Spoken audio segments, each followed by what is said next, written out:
నారాయణపేట కానీ, కొడంగల్ కానీ, అటు హుషాద్ నగర్ కానీ, జడ్చర్ల కానీ, దేవరకద్ర కానీ, మహబూబ్నగర్ కానీ, ఇవన్నీ కూడా పెద్ద ఎత్తున సాగునీటి వసతి లేక ఈరోజు మొత్తం బయట కనుమకు బయట బతకనింక పోతారు. ఇంకా ఈరోజు పాలమూరు రంగారెడ్డి ఆ రోజు ప్రాజెక్టు తెచ్చిందే ఈ పాలమూరు పార్లమెంటుకు నీళ్ళు అందించడానికి.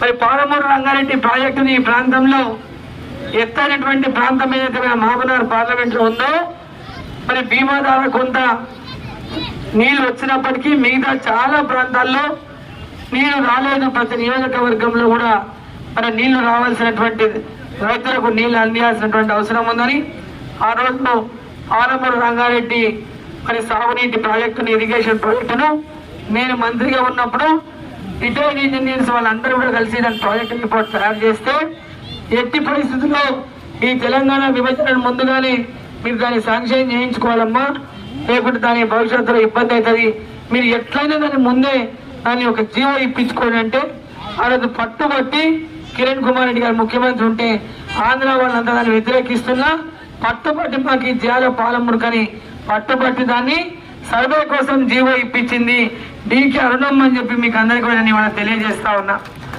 ఈరోజు వాళ్ళన్నీ జూటా మాటలు చెప్పుకుంటూ తిరుగుతున్నారు. రేవంత్ రెడ్డి కానీ, వాళ్ళు నిలబెట్టిన క్యాండిడేట్ కానీ, ఇప్పుడు నిలబడిన బీఆర్ఎస్ క్యాండిడేట్ కానీ, వీళ్ళెవ్వరూ ఈ ప్రాంతంలో ఒక రోజైనా ప్రజలకు అందుబాటులో ఉండి ఏదైనా ఒక పోరాటం చేసిందో ఒకసారి ఎవరైనా చేసిండో చెప్పండి. ఎప్పుడైనా ఈ ప్రాంతంలో రేవంత్ రెడ్డి ప్రతిపక్షంలో ఉన్నప్పుడు కానీ ఆనాడు చంద్రబాబు నాయుడు వెనుక ఉన్నప్పుడు కానీ ఎప్పుడైనా ప్రజల పక్షాన ఉండి ఎప్పుడైనా పోరాటాలు చేసిండా? ఎప్పుడైనా ప్రజలకు అందుబాటులో ఉండి పని చేసిండా? కొడంగల్లో 2 సార్లు టీడీపీ ఎమ్మెల్యేగా ఉన్నాడు, మరి కొడంగల్లోనే ఏమైనా చేసిండా? ఒకసారి మనం అందరం చూసి వాళ్ళకి పెద్ద పెద్ద మాటలు మాట్లాడుతున్నారు. వాళ్ళ అభివృద్ధి అంటే అర్థమే తెలియదు వాళ్ళకు తెలిసిన అభివృద్ధి అంటే వాళ్ళ సొంత అభివృద్ధి మాత్రమే, ప్రజల అభివృద్ధి కాదు, మన జిల్లా అభివృద్ధి కాదు, మన రాష్ట్రం అభివృద్ధి కాదు.